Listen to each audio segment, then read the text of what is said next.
Welcome to Thought to Action, presented by the London Centre for Policy Research. I'm Chris Cordani, the Media Director here at the London Centre. I'm your host for this episode. If you'd like to learn more about us, be sure to check out our website, londoncentre.org, and subscribe to our videos on YouTube or on Rumble. You can also find more of what we have on digital outlets, wherever you get your podcasts. And feel free to be part of our Patreon page, patreon.com/ThoughtToAction, where you can find exclusive content, sneak previews, and access to our very special Ask Us Anything sessions. Recently, London Centre for Policy Research's distinguished fellow Navy Captain retired Pete O'Brien wrote a very important and very special article on our website, londoncentre.org. It's called Left Behind. It addresses the tragedy of veteran suicide. It's something that's not often talked about, but it's something that should be addressed. And if you do know somebody, we will give you resources to help out. But Pete, thank you very much for putting this article on. What prompted you to do that? Well, the initial impetus for this particular article, I've written on this before, was the release of the DoD's 2020 report, or report on 2020 status of suicides in the service. And shortly prior to that, the VA released their study on the status of suicides among veterans. And the numbers are dismal. Even one suicide is a horrible thing, but the problem with the current suicide rates, both among veterans and among active duty personnel, is that they are well above the rest of the country as a whole. And this is not a standard thing. Following actually World War I, suicide rates were pretty much the same as the nation as a whole. After World War II, suicide rates among veterans were for many years below the rates of the society as a whole. But since the late 90s, and particularly since 2001, suicide rates have been well above the rates of the population as a whole, suicide rates among veterans and among active duty. Why would that be, though, Pete?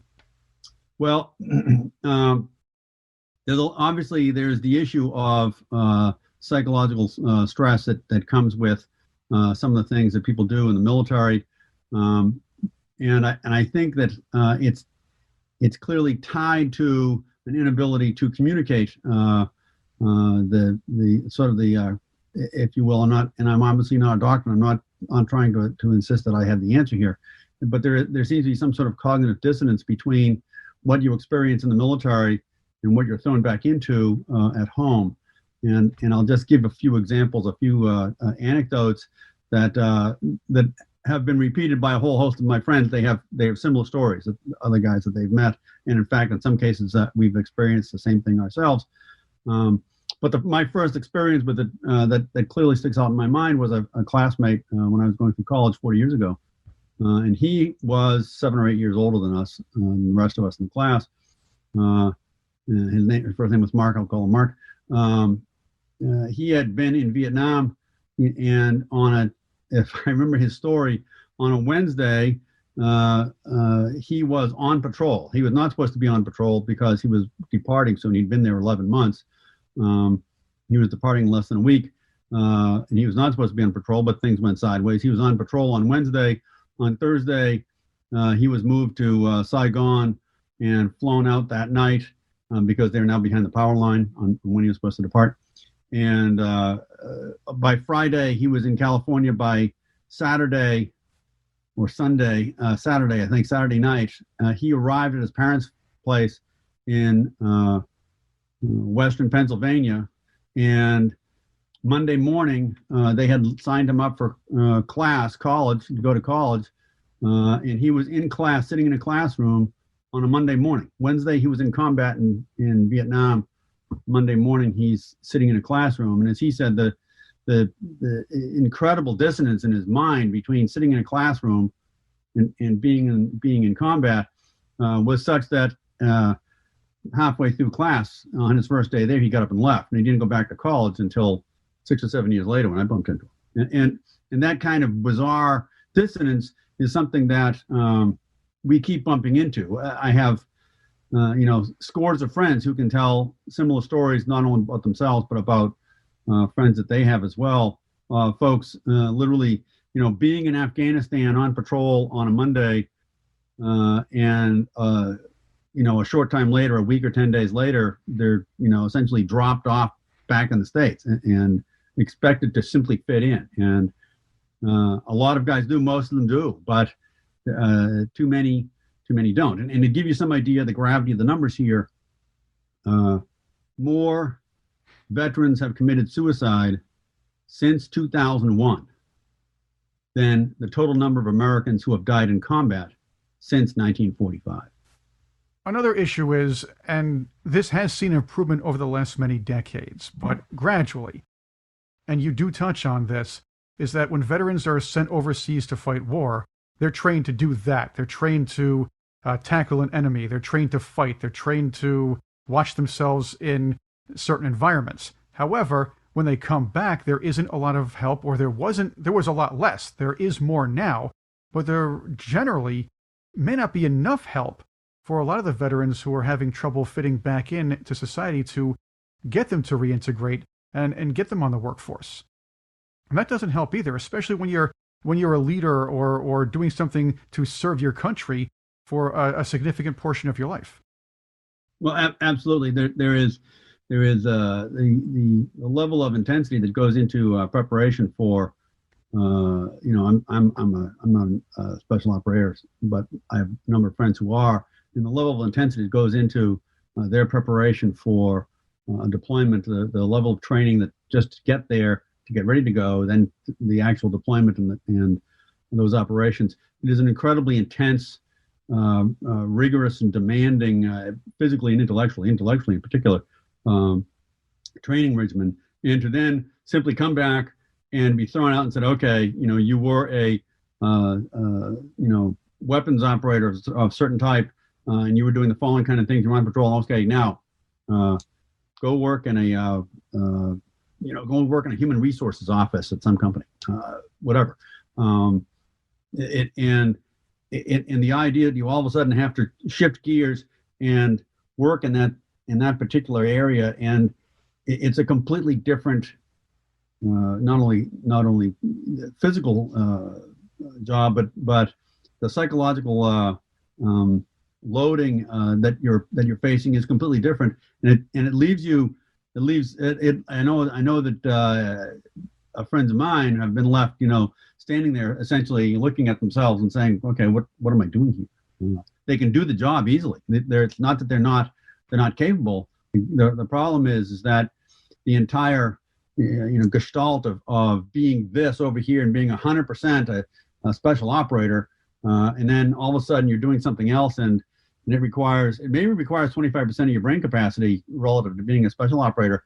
What are they doing with the rest of that 75%? Well, they're grinding through. Their mind is grinding through, and you need some sort of reconditioning. That's probably not the right word. And again, I'm not a psychologist, a psychiatrist, but it requires a lot of mind shifting. It requires, I think it's fair to say, it requires being able to talk to people. It helps to have a couple of guys who've been through the same thing that you've been through. You can sit there and chew the fat with. And that 50 years ago, 60 years ago, after World War II, 70 years ago after World War II, there were lots of people to talk to. Now, we've had 1.5 million people total in the last 20 years who have in some way or another deployed in support of the war in Afghanistan, the war in Iraq, the actions across Africa, and in certain places in the Far East.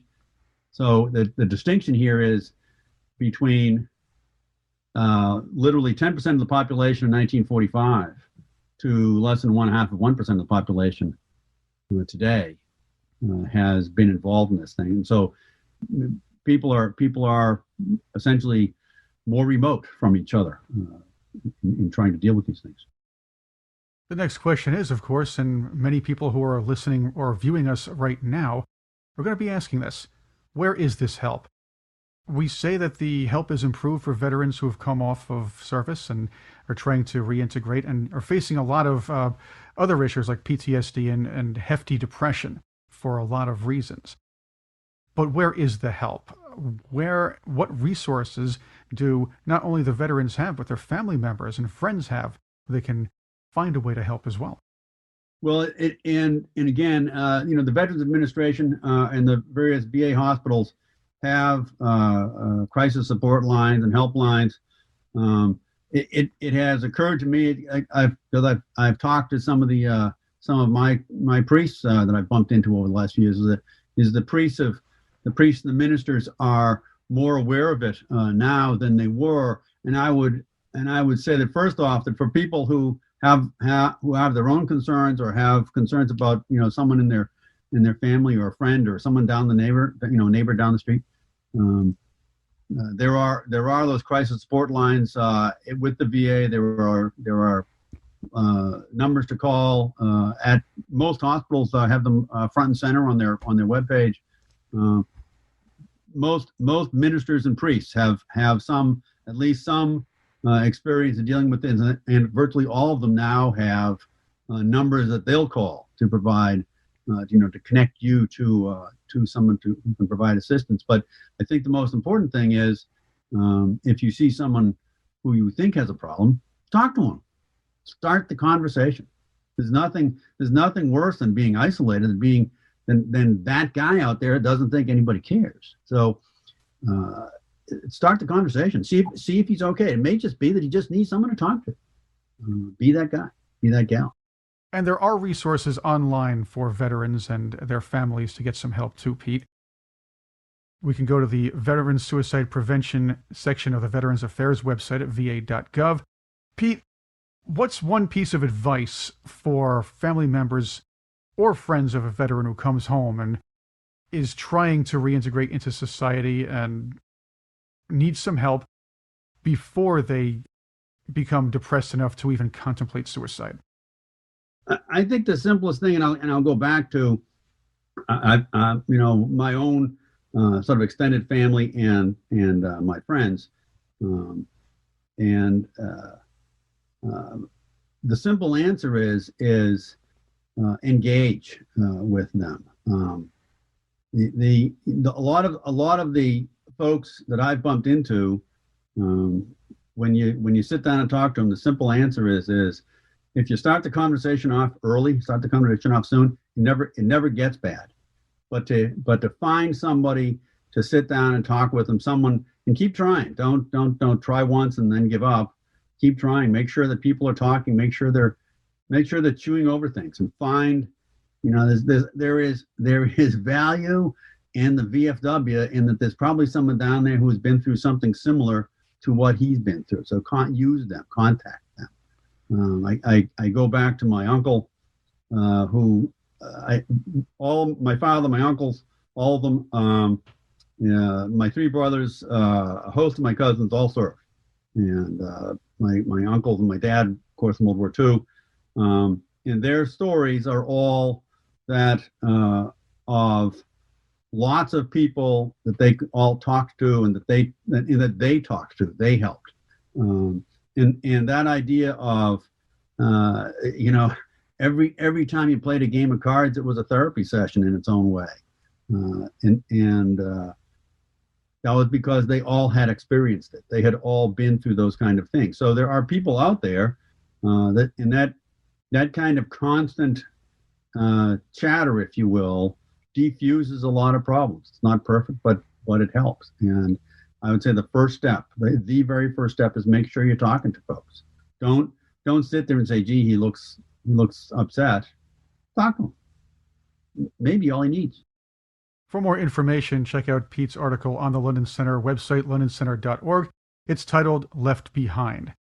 And visit these resources we're showing you on screen now to help prevent more veteran suicides.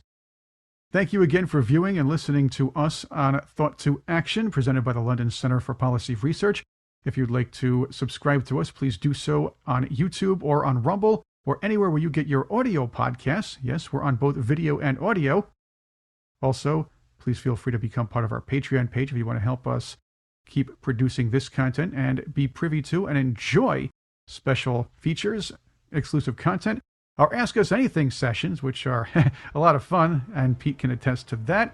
also sneak previews of our episodes of Thought to Action. Once again, thank you for being with us.